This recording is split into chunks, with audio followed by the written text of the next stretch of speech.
Now on CoastTV News. Focus on fast growth. The plans coming out of a Sussex County workshop that tackle the land use issue. Plus, Senate Sports Showdown, the latest in the controversy involving the biological sex of athletes and the hearing taking place today in the Delaware State Senate. Bitterly cold air holding its grip on Delmarva, tracking even colder temperatures over the next 2 nights and a threat of weekend snow. This is CoastTV News Midday. Good morning and thank you for joining us. My name is Grace Eckerly. Today is Wednesday, January 28th, 2026, and welcome to CoastTV News Midday. Starting off with taking a live look into Rehoboth Beach this morning. Our Lisa Weber joked today that if someone asked her, what day is it? She would respond January 38th. Chris, these freezing temperatures are here to stay with us throughout the rest of what's going to feel like a long end of the month. Yes. Good morning, Grace. This is quite a cold stretch we are seeing across the peninsula. At least we have sunshine, right? There's that going for us, but we have clear skies there in Ocean View, 25 degrees, dew point 8. Atmosphere is very dry. We're holding at 12 in Lewis, 11 in Harrington, 13 in Delmar, and we have plenty of clear skies as far as the wind chills go. We are seeing those wind chills in the single digits to teens this morning and still holding in the teens this afternoon. We are actually going to see a reinforcing shot of Arctic air that's going to be coming in tonight, and that's going to bring us some sub-zero wind chills by tomorrow morning. So we're going to have mostly sunny skies through the day today. We'll see a few clouds roll into the late in the day, topping out around 26 in Seaford, 27 in Bethany Beach, 28 in Ocean City, 25 in Dover. We'll talk about more bitter days ahead and the latest on snow over the weekend and coming up in that full 7-day forecast. Thank you, Chris. And due to those bitter cold temperatures that you just mentioned, the Health and Social Services now welcoming open centers through January 30th. They will run from 9 a.m. to 4 p.m. in Sussex County at the Shipley State Service Center, Adams State Service Center, and Laurel State Service Center, in Kent County at the Williams State Service Center and Smyrna State Service Center, and in Newcastle County at the Canby Park Office, Claymont State Service Center, and Churchman's Corporate Center. And for people in Maryland, the Wacomico Civic Center is looking for people to get out of the cold. Officials say the facility will be available from 8 a.m. until 4 p.m. And Sussex County is the fastest growing county in Delaware. And with all that development, county leaders are looking at how to responsibly grow. On Tuesday, they held a workshop to talk about how to do just that. Some ideas thrown around include limiting neighborhood sprawl and focusing on higher density housing. That ties in with the affordable housing. That was another talking point for the county. Another recommendation included preserving open space and forests, as well as improving local infrastructure, something people we spoke with say they hope is a top priority. I think the county is short-sighted in its ability to approve the developments because there's just not enough support systems for them. And support systems goes from fire departments, police departments, and everything else. Sussex County has not made any final decisions on those recommendations. County leaders say they still need to be turned into ordinances and go before the council and the public. Officials are expecting multiple ordinances to be drafted in the coming months. Growth on the coast, well, we know it's a big issue. We have growing pains because everyone wants to live here, but it comes at a cost. Roads, infrastructure, development, and a loss of open space, all of that creates conflict and concerns. CoastTV News has investigated all those deep-seated issues that brought us to where we are today. And on February 4th at 7 p.m., join us for a 1-hour special to help you understand the price of paradise, growth on the coast. New this morning, Maryland Governor Wes Moore has announced the Lower Bills and Local Power Act, a new proposal he says is aimed at cutting utility costs while modernizing the state's energy grid. State leaders say the plan includes $100 million in new utility bill rebates expected to roll out this fall. The proposed bill would invest $70 million to support clean energy projects across the state. And happening today, a hearing scheduled for potential change to Delaware's Fairness in Girls Sports Act. Senate Bill 215 would require schools to designate their athletic teams as either boys or girls. This builds on the act that requires athletes to play for teams that correspond to their biological sex. According to state leaders, the Education Committee will review the proposed changes when it meets today at 1:30 p.m. President Trump says he wants to see a full investigation into the death of Alex Preddy by Border Control agents in Minneapolis. NBC's Alice Barr shows us more on that and a concerning scene when a man rushed a Minnesota congresswoman at a town hall meeting. And DHS Secretary. In a new sign of the boiling tensions in Minneapolis, Minnesota Congresswoman Ilhan Omar confronted at a town hall overnight by a man who tried to spray her with something before being dragged out and arrested. We're going to keep talking. Omar, a frequent target of criticism from President Trump, including last night, hours before the incident. We're letting some great people come in. They have to show that they can love our country. They have to be proud. Not like Ilhan Omar. Omar has pushed back before, saying she has an unwavering love for America. Right before the confrontation, she called for the resignation of Homeland Security Secretary Kristi Noem, part of a growing chorus from both sides of the aisle in the wake of 2 deadly shootings in Minneapolis by federal law enforcement in 3 weeks. I've lost confidence in her. I had great hopes for her in the department, and I've been disappointed. President Trump standing by Noem. I think she's doing a very good job.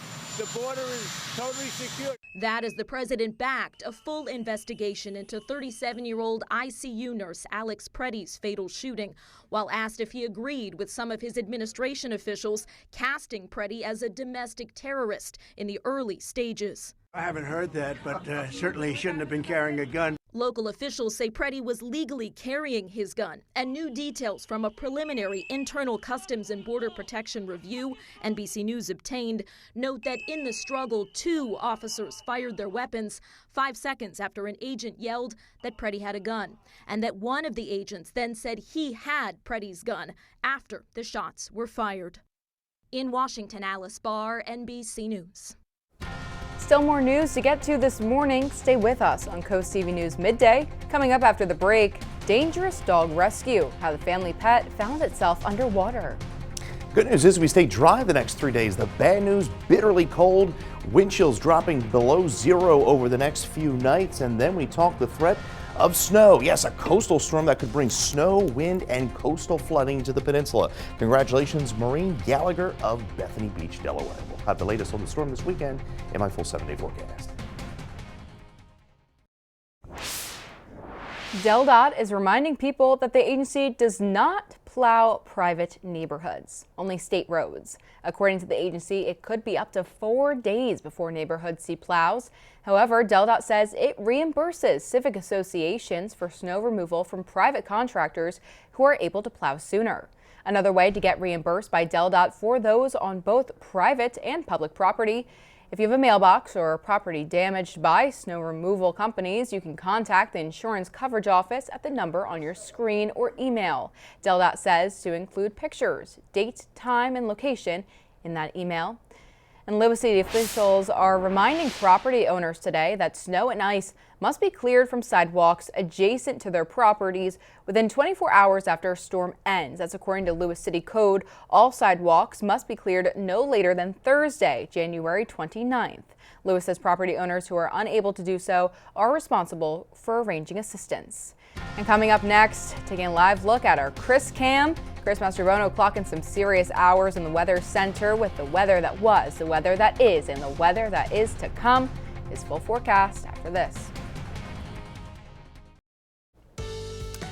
Well, I hope you're doing your best to stay warm as this Arctic invasion continues of Arctic air, and there is more brutal days to come, unfortunately, here as we push through the week. We're seeing mostly sunny skies in Rehoboth, 22 degrees there. Wish we were on the beach there, right? Soaking in the sun. 21 in Lewis. We're at 22 in Georgetown. 24 in Seaford. When you factor in the wind, it feels like 12 in Rehoboth, 13 in Gumboro, and it feels like 11 in Harrington. Yes, that bitter cold continues. Now, we still do have those cold weather advisories, Sussex, Kent, Newcastle County. This goes up through 10 a.m. tomorrow, as well as the northern portions of the midshore. We're going to see wind chills dip as low as -5 to -6 across the area tomorrow. And we're seeing clear skies now. We have a few high thin clouds pushing in from central Pennsylvania. These are going to slide southward through the afternoon. Not expecting any moisture with that, but we could see a stray snow shower or flurry as more Arctic air rolls in this this evening, and we'll see those clouds roll in this afternoon. Temperatures holding in the mid to upper 20s. We fall to 17 at around 10. Watch, you can see a little flurry or snow shower as we go into the early part of the evening, especially across the southwestern portion of the peninsula. Most of us are going to stay on the dry side, but very cold. We dip down to 9 in Georgetown, 6 Greenwood, 9 Long Neck, 10 in Ocean City under mainly clear skies, feeling like -4 in Milton on Thursday morning. By Friday morning, we're feeling like anywhere between -2 in Ocean City to -5 in Ellendale, and we continue that even into Saturday morning with wind chills dropping as low as -5 across the area. You see precipitation chances ramp up as we go into the weekend.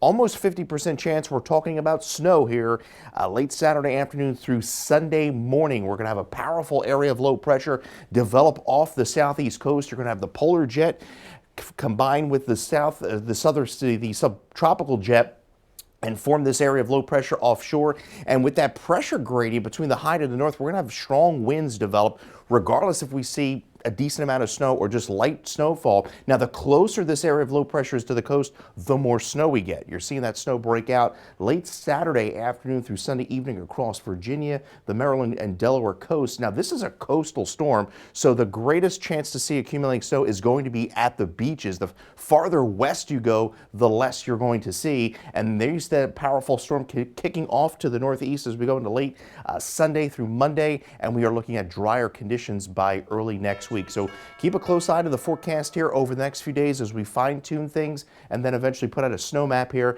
We're looking at that snow Saturday in through Sunday and then clearing out. And look at that, we finally get into the 30s into the early part of next week. Grace. Chris, hopefully it doesn't snow in Puxatawny, Phil. Oh my goodness. Well, coming up tonight on DSN at 6 p.m., Salisbury School faces Eastern Shore Homeschool Mavericks, then catch the final score at 10:30 p.m. You can watch that game we just mentioned on DSN Plus along with these exclusives. We have a couple of high school wrestling matches for you at 5. Decatur takes on Mardella. Also at 5, Delmar hosts Lake Forest. And here's what you look forward to this afternoon on Coast Life at 4 p.m. Coming up on Coast Life today, we're going to be talking about the weather that was, the weather that is, and sadly the weather that is about to be. Plus, we're going to be chatting about meatball tortellini. That sounds delicious. And a warning from the Pope about artificial intelligence.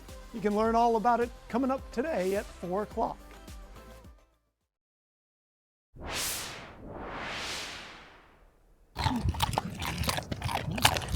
We're still seeing lots of pups enjoying the snow and ice this week. These 2 dog owners took their 4 Goldens for a walk on the boardwalk in Rehoboth Beach, which then led to a swim. The reason we're on the boardwalk instead of the beach is because they go swimming even when it's like this, and they come out with icicles dangling all over them. Yeah, and then it's hard to get the sand out and everything in the cold weather when we get home. We have to take them in the indoor shower. They've got their hands full. It seems like those pups have a polar plunge ritual of their own going on there. And a happy ending, but started off as a scary start for a dog on the Eastern Shore. Crews rescued a Beagle Hound mix after it wandered onto the ice in Accomack County Creek and fell into the water. A rescuer you see here in a cold water suit used an inflatable raft to reach the pup and pull it to safety. The dog was treated for mild hypothermia and some sore paws, but here's the best news of all. The pup is now back home safely with its family. And new this morning, the Salisbury Zoo invited the community to learn more about the work it does during a public forum. Organizers say the meeting will focus on education and conservation efforts, along with the animals at the zoo and the work it does to care for them. It's taking place tonight at 6 p.m. at Parkside High School. And coming up, energy bill assistance, how one organization is helping Wicomico County families.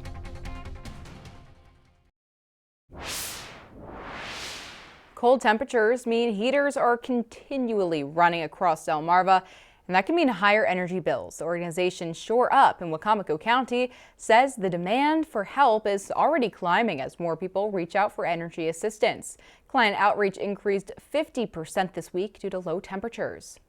Fuel prices, energy prices have gone through the roof, and again, I've heard people say that their light bills have almost, in some cases, doubled or tripled things that they've been accustomed to paying before.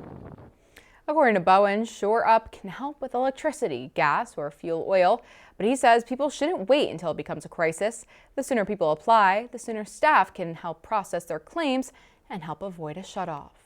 Now, Delmarva Power says its system held up well during the winter storm, with few outages reported across Delaware and Maryland. The company says years of upgrades and quick work by crews made the difference. But even with that success, Delmarva Power is now asking regulators to raise electric rates. The utility wants nearly $68 million more in base rates.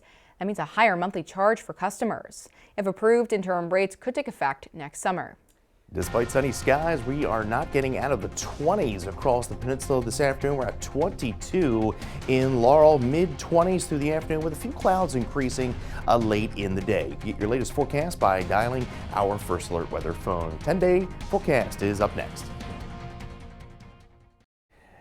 Well, we're stuck in the cold here on Delmarva. Look at these wind chills, feeling like 14 in Cambridge, 15 in Lewis. Now, temperatures are only going to be getting in the mid-20s. A few clouds will begin to increase. Can't rule out a stray snow shower as we go into the evening, but we have that reinforcing shot of Arctic air. Wind chills sub-zero Thursday and Friday morning, and then watching for that snow potential as that coastal low passes to our east. It will bring strong winds to the coast, as well as that threat of some coastal flooding as we go into Sunday. And then look at that, a warm up 30s next week, mid to upper 30s as we go into the middle part of next week, and then a chance of some rain and snow there by Thursday. Grace. Oh my goodness, Chris, I'm going to be having to tune into your forecast extra hard this weekend. Well, thank you for that, and thank you for joining us for Coast TV News Midday. If you like more local news and local weather ahead of this potential storm, you can download our Coast TV News app, and don't forget to join us for Coast TV News at 5 later this afternoon. Until then, have a great Wednesday.